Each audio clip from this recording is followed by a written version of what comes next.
Welcome to TMZ Live. Harvey Levin here. Charles here. There has been a considerable amount of blowback with respect to the appearances of Blake Lively and Ryan Reynolds at the SNL 50th year reunion. And I think not just that they appeared there, but were involved in the show in a way where they were poking fun fully at this whole battle between Blake and Justin Baldoni. Did not go over in a hilarious way. With someone connected to Justin, who you will hear from in just a moment, but also that night from people in the room.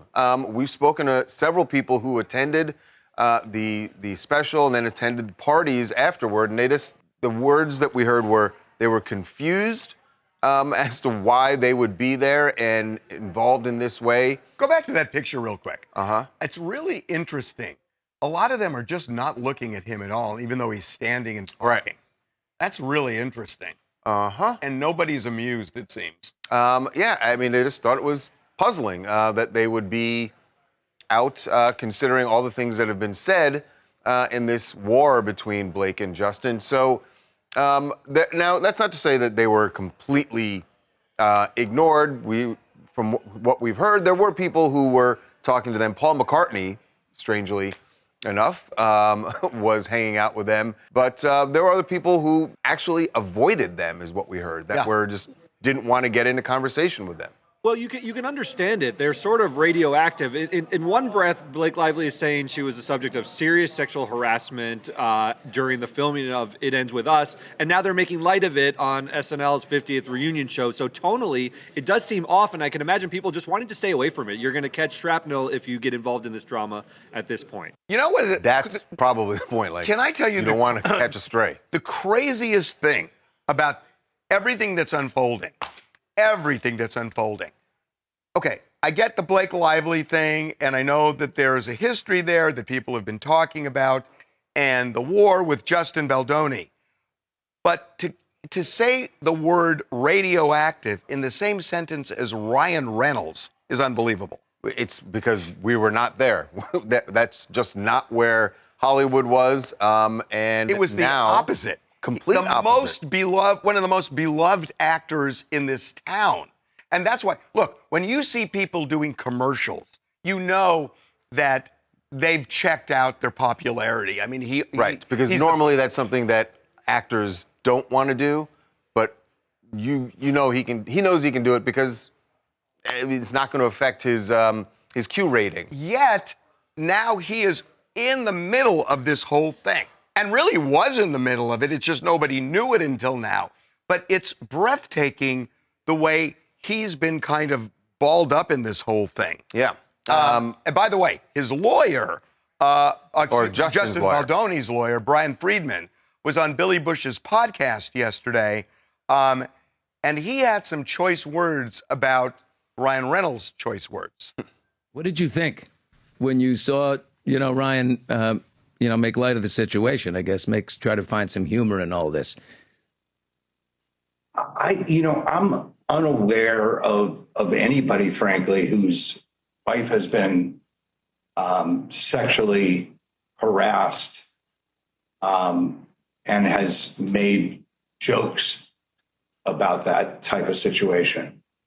I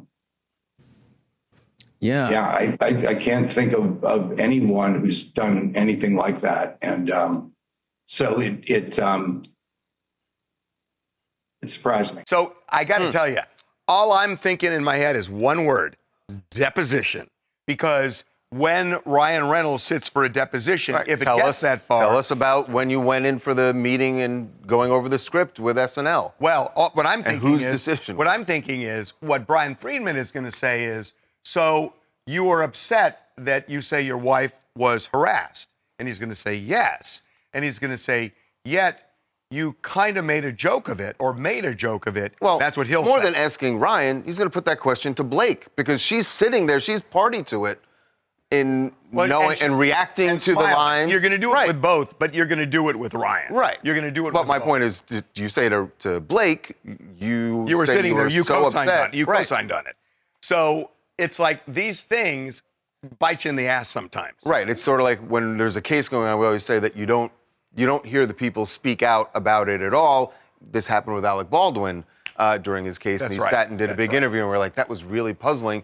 This is why people generally zip up when they're in the middle of something like this. Hi, I'm Marie from Richmond, Virginia, and I echo the same sentiments. Celebrities avoiding Blake Lively and Ryan Reynolds really goes to show that their careers are pretty much done and over. Blake Lively more than Ryan Reynolds. Radioactive is the same word that describes them. If you look at Robert De Niro's face as well as Kevin Costner, it's extremely telling. They're done. And it's no wonder everyone avoided them like the plague. And others were just trying to keep it polite and cute. I'm sorry. That is the coolest space. Where is that your home? No, this is my photography studio. Oh my God, it's so cool. I love it. Thank you. Where is it? What city? I'm in Richmond, Virginia. Oh, it is so cool. I love it. Thank you.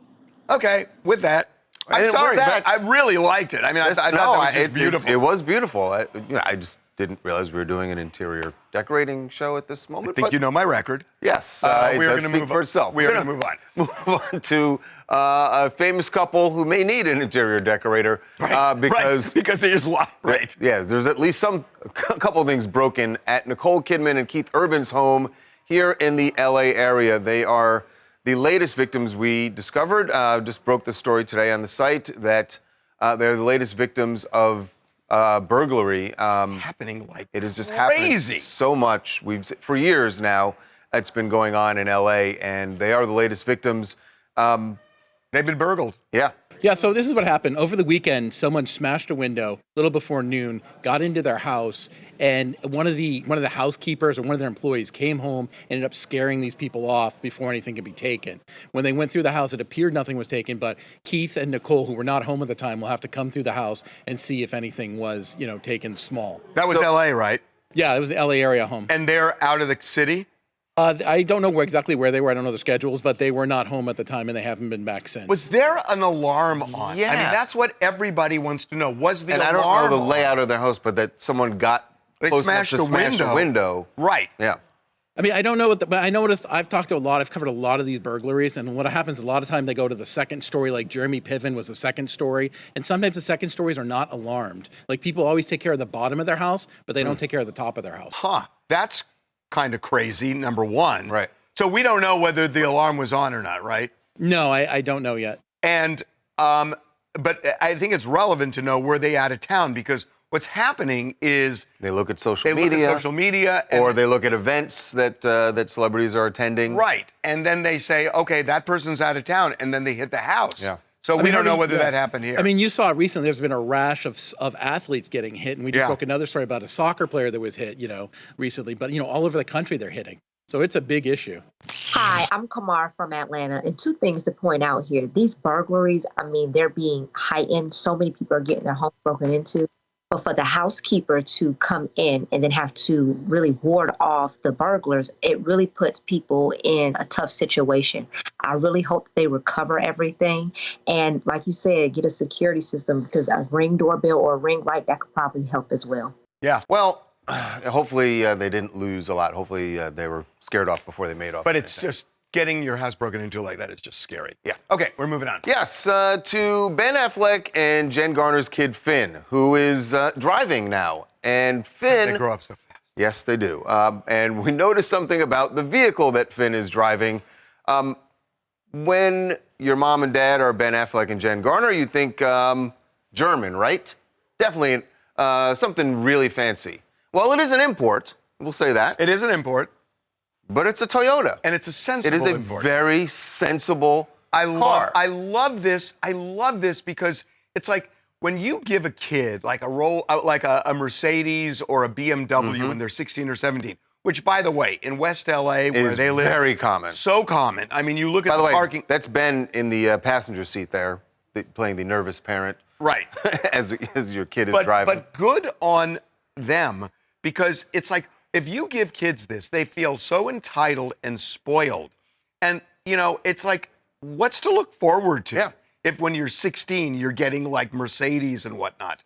So It's a smart move. And it's a Very smart move. perfectly and good a car. Good, safe car, longevity. Good on them. Okay, we're going to take a break. All right, when we come back, Trevor Noah putting forward a theory about schools in America and segregation. Is segregation the way to go? Did we screw this all up when they decided to integrate schools? This sounds completely bizarre, right? Well, you're going to see his conversation with a professor who's putting this theory out there. You're going to hear what Trevor thinks when we come back.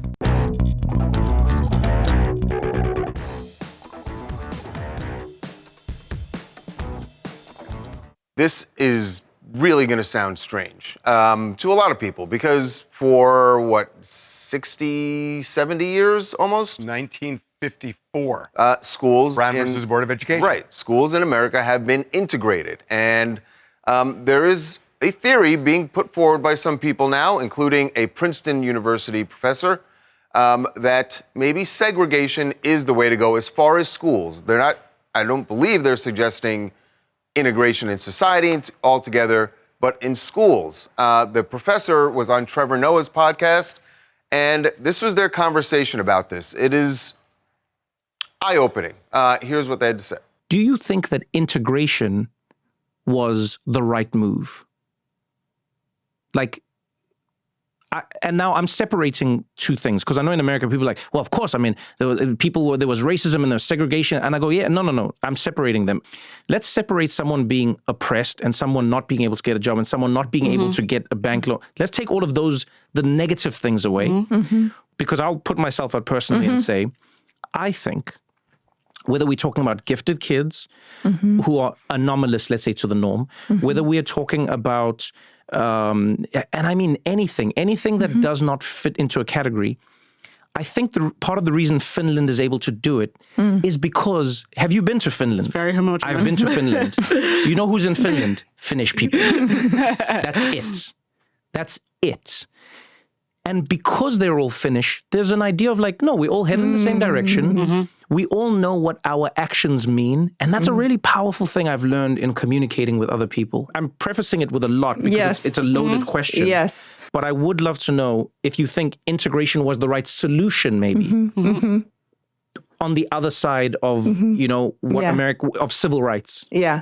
No, I don't. When you're being integrated into institutions, into a culture that's a supremacist culture, that's a culture that feeds off of hierarchy, that feeds off of insecurity, anxiety, why are we being integrated into that? Wow. So what is she saying? That by integrating, you are making white people Because you're dominant over the people who come in. And making them, integrating them into a system where they're already going to be oppressed, and that it's all set up against them anyway. I'm having a hard time understanding that. Yeah, I'm struggling with it too. But listen, we always say we put all ideas out here, and we're going to have a discussion about it with one of our favorite people. D.L. Hughley is joining us right now. D.L., I always say, before you come on, I always go like, we're not necessarily going to find any humor in this, but we've spoken to you enough that I know at some point there will be. You're going to. But welcome back to TMZ Live, man. How you doing? I'm excellent. That may be the stupidest thing I've ever. And first off, I've heard enough from South Africans this year. That's enough. I'm like, between Elon Musk and Trevor, I don't need to hear about race from two dudes from South Africa. I heard enough. There it is. Because ultimately, didn't take long. That Elon Musk is on his way to putting us back to that's not a theory. Black schools and HBCUs and our system exists. She could have said that virtually about every system that exists in America, from policing to banking to housing. Every single one is inundated with white supremacy, all of it. So, and the thing that I find that I resent the most is that our story always starts in the middle. HBCUs came as a result of what we couldn't have. Everywhere we live, every black neighborhood is where we were told to live. Everywhere. Even school, like they want integration some places. I bet you want it in the Super Bowl, because without black people, that would be rugby. So it's an interesting conversation to have, except that I think the outcome, I mean, where she lands is a bit disingenuous. When I was, studying law and really dug into Brown versus Board of Education and all, my understanding was one of the underlying reasons why it was so important to integrate schools is because black schools were grossly underfunded. And still are. And still are. But by integrating, you're creating more of a level playing field where everybody's You're in at the least same saying school. it should be the same. What happened was whatever right. schools white kids could go to, when black kids started going there, they left and they took their resources with them. So they, in fact, became, look at every school, look at all the schools we go to that at one time, integration meant that we could come, and they left. Compton has an airport, not because black people live there. So not only did they leave, they took their resources. So this notion that integration ever existed was wrong. White flight happened as soon as the integration started. And with them, they took their resources. So we still, in effect, have virtually the same thing. But do you think there's white flight still today? I think that it's hard to run because now there's so many black people all over. But I think yes. I think yes. I think that absolutely there is. I think now what the phenomenon that generally happened is we came, they left, then they're coming back, and now we're leaving. You know what I mean? Like Oakland is you know what I mean? So the problem is that America never wants to start our stories in the middle. The problem isn't how we parse it out, how we divide it, how we navigate it. The problem is the white supremacy. It has inundated every aspect of our life, and it needs to be dismantled. But instead of doing that, they're dismantling DEI and affirmative action and all the things. You know what? DEI and affirmative action, all those things were when white people were inherently so fair, they had the right rules, laws, so they would be fair. That's insane to me. You had the right laws so people would be fair. And now And you now the eliminate very those laws laws. they wrote for them to be fair, they don't want to do anymore. Is there something to the part that I was listening to is the fact that it is true that you are forcing black kids to go into a school where immediately the system isn't necessarily set up for them to win. But I guess you can't, if you want to take their theory. Right. Honestly, I'm going to take you at your point, I believe. Besides athletics, what is set up for us to win? What system is set up for us to win? Name me a system that is favorable to us. And that's where I feel like immediately when Trevor said, all right, separate this from oppression and separate it from not being able to get a job, but you can't separate it. I mean, that's the whole point of integration in the schools, right? You can't separate it. It would be just like trying to have a no smoking section on a plane. It's that insidious. Every aspect of our life, every single one. Parks are named after people that were racist. Schools are named after people that are racist. Airports are named after people. Holidays are people that. So it is. Racism and white nationalism is so insidious in America. The problem is it would be like trying to, like, say somebody has something like a bullet that's lodged in them, and it would be and taking the bullet out would do more harm than leaving it in. That is the system of American racism. So it is so insidious in every aspect of our life. So I'm gonna use the Bill Maher card right now. And please don't use Bill Maher. Another white dude. But I really like him, and let me tell you what he says that I think is true. I grew up. Look, I was born in 1950, and I remember vividly the early 60s and seeing people getting beaten over the heads with batons. Sure. I remember Mississippi and Alabama where they wouldn't let black kids into schools. It's better today. There's still racism, but it has gotten better over the years. That is undeniable. But we try to put someone. Ruby Bridges, who integrated schools in Alabama, Louisiana, is still alive. She's 71. She's still alive. So what America tends to do is act like it's so long ago. Yes, they don't wear hoods and maybe they don't do the things that they did before, but some of it is still so entrenched, so some is so insidious that I think that people. This is my honest assessment of it. I don't think most white people agree with the motives of white supremacists and white nationalists. I don't think they like their words, but I think they agree with their goals, which is to keep white people in charge. I think that they don't agree with their motives. They don't might not agree with their terminology or their verbiage, but they most certainly agree that white people should be in charge. If you look at the top things that America held as tragedies, it isn't black people. It isn't DEI, it isn't diversity, equity, and inclusion. It's GCI. Greedy, corrupt, incompetent white men have been at the helm of every either natural incident they made worse, or it's either greed, corruption, or incompetence. Like we got planes dropping out of the sky. You fired the FAA. Like the goal was for egg prices to drop, not planes. That's not the point. We're not trying to do that. Like this is I watch white people watch the Super Bowl and they were like, I didn't see any black people at halftime, but you didn't notice that Trump doesn't have any black people in his cabinet. That's interesting to me. Like we only see what we want to. Well, that's true. People definitely see what they want to see. People tell me like Kendrick, like I heard white people, Kendrick Lamar, well, that was the worst show, halftime show ever. And you forget Madonna, 65 years, scooting around in hot pants. Come on now, stop. Damn, I didn't have Madonna catching a strike on this conversation. But I hear you, and I know that I've heard that too about the Kendrick performance. But if you go back 2 years with Snoop and Kendrick and Dr. Dre and all, everybody loved that one. Of course, you know why? Because white people love to be comfortable. They do. Because they were doing hits that white people knew. Name me the thing. It wasn't even that white people didn't know. Name me the thing that black people have done that made them uncomfortable that they like. I can give you one. MLK.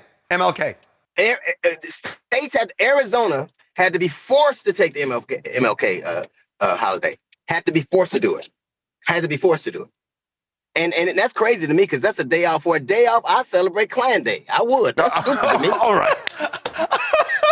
You definitely got to end it at that point because now I'm afraid of what else is going to come out of your mouth, DL. Oh, my God. We so love having you on. Oh, DL, thank you so much. Always great to have you on, man. Anytime. Okay, taking a break. All right, when we come back, food talk villains. Yes, if you've been on TikTok, you've probably seen the VIP list.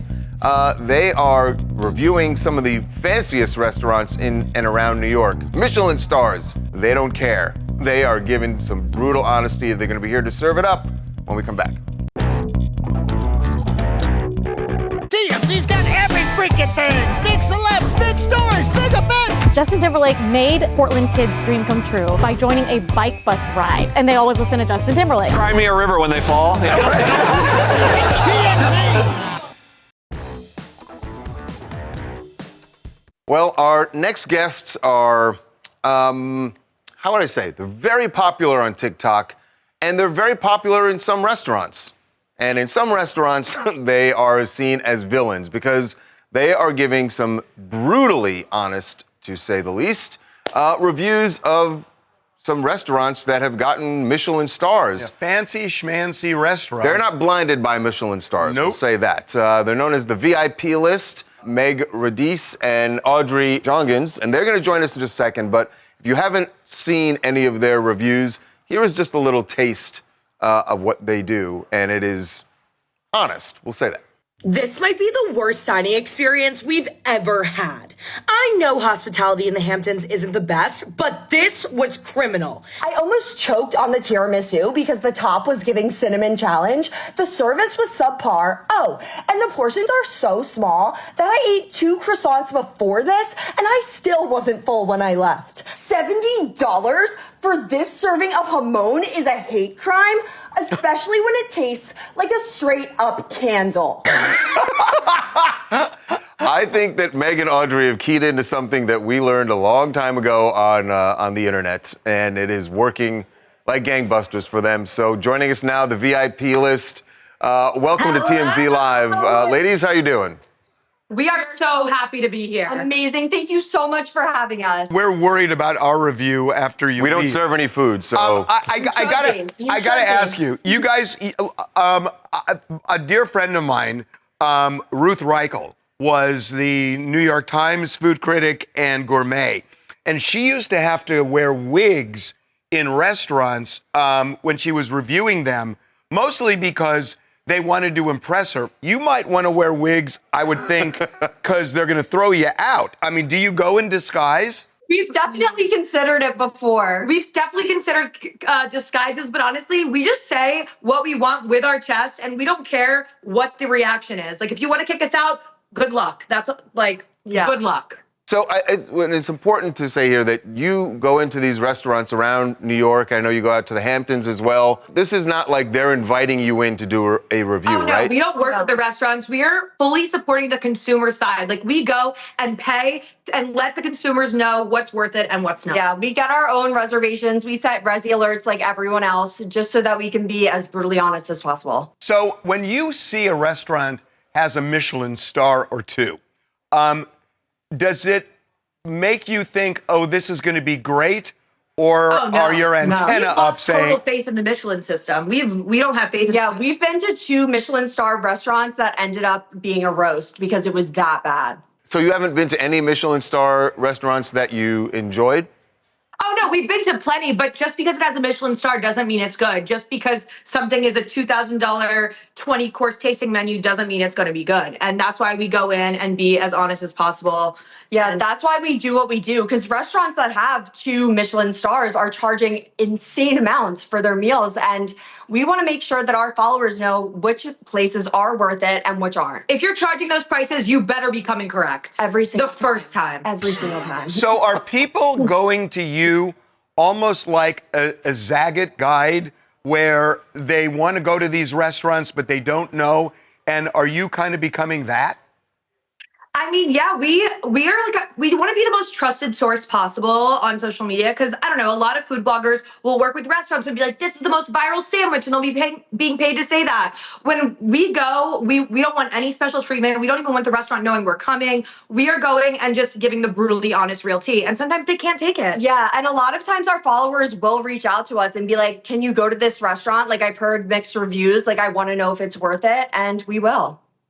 So how are you bankrolling all this? Because I know, these $2,000 meals. Yeah, they cost a fortune, and I know you guys are doing great, but that's they are. You guys are approaching 1 million followers. If I saw that on TikTok alone, not to mention other social media. But it's still a big ticket item every night. Yeah, so we pay through brand deals, but also like we go out to dinner with our friends. Like these bills are being split between like 4 or 5 people. Like we are not housing down 8 courses of food by ourselves. Yeah, and with that being said, a large portion of our income goes to meals. Yeah, we are constantly reinvesting in our content. Okay, can I just do a personal thing for a second?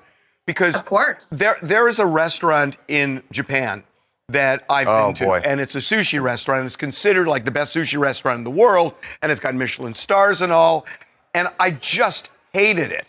And I've been bullied by anybody that's asked me about this, and I tell Are you auditioning for the VIP list right now? But I tell them that I hate it, and I literally get bullied. You don't know what you're talking about. And it's just, and that's why I kind of love what you're doing here. Are you guys getting that kind of bullying?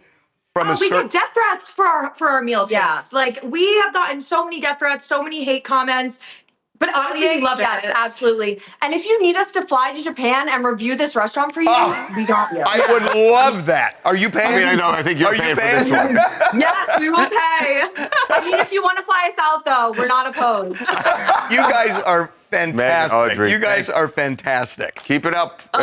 Thank you so much coming from Seriously. We appreciate brutal honesty in all venues. You guys are really amazing. Anyway, thank you so much. Thank you so much. Thank you. Thank you for having us. Have a great We'll rest of come your back day. anytime. Yeah, seriously. All right. They are great. God, I hope they pay for that Japan trip. We are going to take a break. You're going to have to go cry about it. All right. When we come back, Kim and Kroy. Yes, they are still getting divorced, but there is one thing that has been settled between them. Finally, will it mean peace? I doubt it.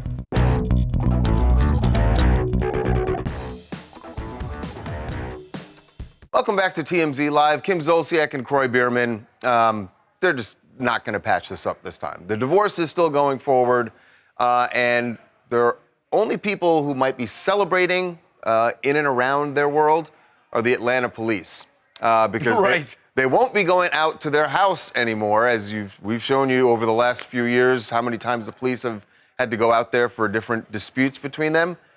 The cops won't be going there because they have sold the home. So $1.99. No.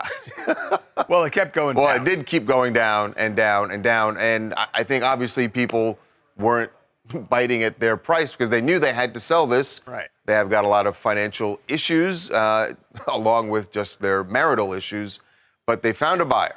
And this buyer got a really good deal. They bought it for $2.75. Oh and my if you God. remember, How Kim and much Kroy, did they list it for initially? $6 million in 2023. Oh, smoke. Oh. Oh my God. They got a great deal. Kim and Kroy got robbed didn't. and all this, but honestly, as you guys know, we've talked about all the drama, all the police calls to this house. It was just time for them to part ways and accept whatever they could get. Brendan, the other thing is, though, that I'm sure this thing is mortgaged to the hilt given their financial problems. So I'm not sure they're walking away with any money. No, I don't think they're walking. They're definitely going to be taking a loss, right? Yeah, and I feel like in this situation, the banks probably got their eye on it and said, oh, wait, TMZ just said they sold the house. Wait, we need to get that 2.75 But it was million. it was in foreclosure, right? It was, and then it was the day it was going to auction. The auction fell out because it was like it seemed like they had gotten like a last-minute buyer, and then a few months later, here we are now. Because that was supposed to be in December. Here we are now. They sold it right around the beginning of January. You had a visceral reaction. I'm sorry, I just didn't like that. I'm sorry, Mr. Interior Decorator. What was not sitting well with you in the house? I didn't want to make. Boy, he couldn't even help himself. He's like, ooh, boy, gonna have to remodel that. That room's gonna need to be redone. I'm sorry, I didn't mean. Well, maybe you should have stepped up and made a bid. Oh my God! So they're living separately right now. They both have, I think, apartments in that area. But Brendan, they have still called police even after they moved out. Yeah, that's correct. So we know that they both got their own places that they've been renting, not too far from the marital home. But yes, there was that incident where they had gotten in the fight. Kim was accusing him of basically recording on a camera that was somewhere near in between the master bedroom and the bathroom. She accused him of doing weird things in front of the camera. So yes, but I can imagine the police are relieved that they will no longer be visiting this address. I'm Alina Tarkazikis from South Florida, and I think closing the door literally on this next chapter is what's best for their family. I mean, it's sad to see a once loving couple go through such a messy split, but it is a step forward. I mean, they did get only half of what they had originally asked for the house, but they avoided auction. It looks like they're staying close by, which is great for the kids. I'm wishing them all the best and rooting for peace and healing. Yeah, that seems an elusive concept right now. Yeah, don't hold your breath. Okay, we are going to move on. Speaking of peace and healing, it does not seem to be happening in Elon Musk's world. Ashley St. Clair, who is the woman who claims that she had a baby with Elon last year, and she finally came out with this. She said that she'd been keeping it quiet to protect the kids' privacy, but said that she finally wanted to come out with it, or needed to come out with it, because there was a reporter who was gonna do a story about this. So she broke the news herself. We have not heard from Elon Musk on this, and in fact, while the public is waiting to hear from him, Ashley St. Clair herself says she has not heard from Elon, and the term she's using is ghosted, is how she's feeling. That's what we've heard from people connected to Ashley. So the question, is she going to go to court to A, establish paternity, and B, ask for child support? Yeah, and what's not clear, she's made it sound like he knows already, right? So yes, he's aware. They've been very in contact since she became pregnant and throughout her entire pregnancy. It wasn't until recent weeks where he kind of just completely stopped responding. So her intentions are literally just to make him be responsible for the child that they share. She doesn't want to start a war. She doesn't want to make an enemy out of him. She didn't even want the public to know. But at this point, she didn't have much of a choice because, like you said, the reporter basically backed her into a corner, was harassing her and her family. And she was like, if it's going to come out, I'm going to do it. And that's what she did.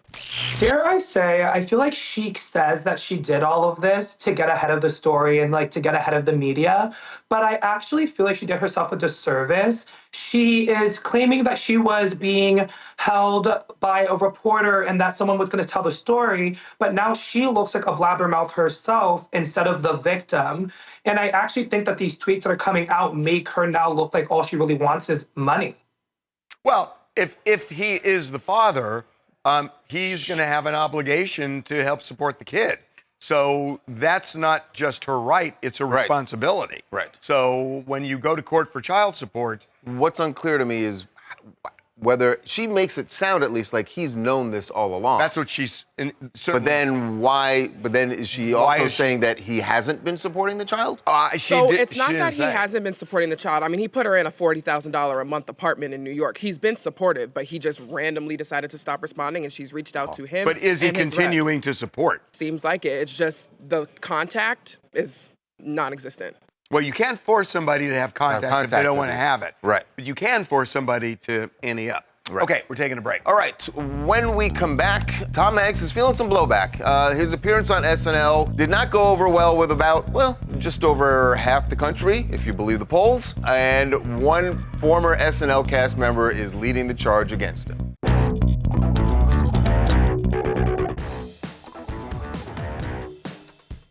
So if you saw the SNL 50 special, you saw Tom Hanks had a guest appearance during Black Jeopardy, where he came out playing basically a MAGA supporter. It's a character he's done before on SNL.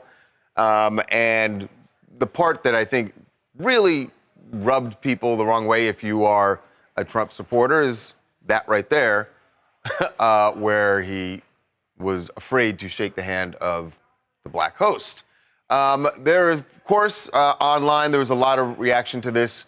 The loudest reaction, perhaps, because of her being an alum at SNL, comes from Victoria Jackson, who has been a very vocal Trump supporter and had very simple reaction, a review of Tom's appearance. She said it was stupid. Other people online have used a lot more words, but it's the same sentiment.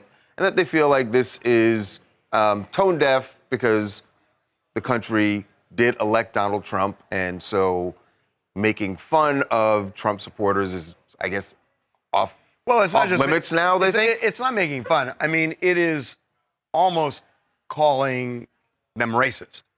I mean, in a way that the character definitely plays it that way. It is calling them racist, period. I mean, how else would you interpret it? Yeah, I mean, I get it. I get it, and that's it's certainly that part of right there. I mean, that's no other way to read that other than I'm afraid of black people. Right. I mean, well, this is the issue. This has been the issue and the debate about Trump all along, right? That there are people who feel that he says and does racist things, and so they are immediately paint everyone who. Well, they say if you support Donald Trump, then you support that. Then you support that. I mean, that's what the party line is in some parts of the Democratic Party. Hi, I'm Lindsay from Los Angeles, and I see what you guys are saying, but Victoria Jackson was a cast member on the show for 6 years, and I feel like she knows what to expect. SNL does political parodies on both sides, Republican and Democrat. And, you know, if she's that offended by it, I don't know why she went to the show. This is something we expect from SNL. They do it pretty much every weekend. So I just think to pick apart 1 minute of the 3.5 hours that really steered away from politics just doesn't really make sense to me. So that's how I see it. You make a compelling point. They really do take shots on both sides. They do indeed. Yeah. Okay, we're taking a break. All right. When we come back, Michael Jackson's estate up in arms over some Michael Jackson recordings going up for auction. How many of them are They there? are supposedly, these are unreleased tracks. You're going to hear what the estate says about this. Whoever's about to make a bid definitely is going to want to hear this.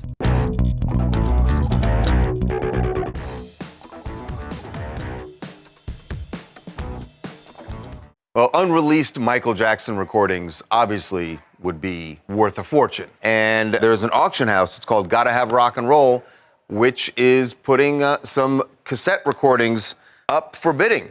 And they are allegedly unreleased Michael Jackson recordings. Can I just say, there are a bunch of them, Charles. I don't know if you remember it. It was a guy in New Jersey, and Michael used to record there, and he had a lot of these recordings. Right. But I don't know that these are the same They may not, but there were a lot of unreleased recordings. Right. The estate not really down with this. And in fact, they say that they believe that these are not recordings of unreleased tracks, but copies? Yes, so they're not the actual master recordings, they're just copies. So essentially what the estate is saying, whoever buys these, they can't sell them, they can't play them publicly. So essentially all they're going to be able to use them for is, I guess, listening themselves or at dinner parties or whatever. But they're essentially just saying that the estate is the one who actually owns the copyright to all these master recordings. I got to say, this estate, they are just on top of everything. Everything, Michael Jackson.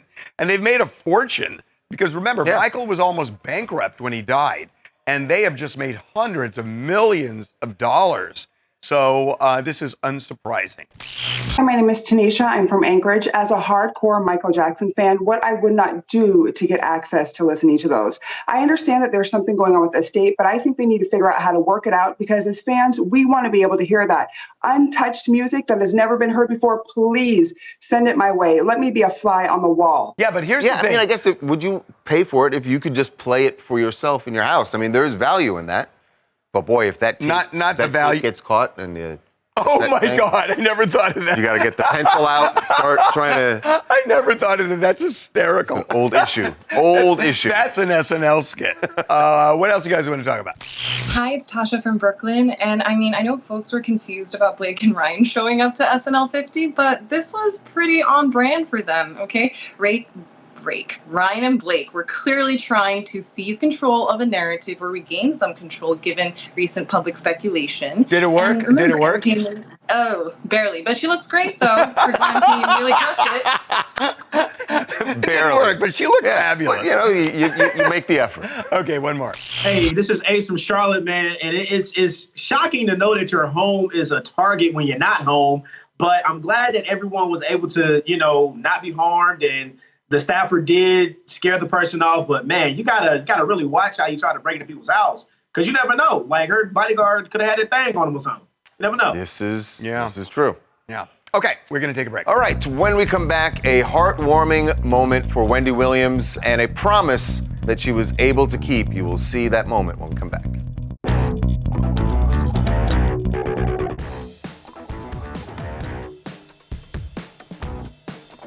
Well, Wendy Williams talked a lot about it in the weeks leading up to her father's 94th birthday, that this was the most important thing to her. And she was able, as we showed you, to get that flight down to Miami and be there for the family celebration. But now we have the photo that really embodies what she said was a promise she made to her father to be there for his 94th. And you can see how happy she is. And Kevin Jr. right there with her and her dad, who, by the way, if that's 94, I was just going to say that. Sign me up. I swear to God, that's just what I was going to say. I want to look. If I can look that in 10 years, that's crazy. I guess it's true. But I mean, a man looks like he's ready to go out and like run a 10K. I'm good for him, man. Okay. Happy birthday to Wendy's dad. She's back in New York. By the way, watch our Tubi documentary on Wendy. Saving Wendy. It's just unbelievable the what she's going circumstances through, she is in. We will see you tomorrow.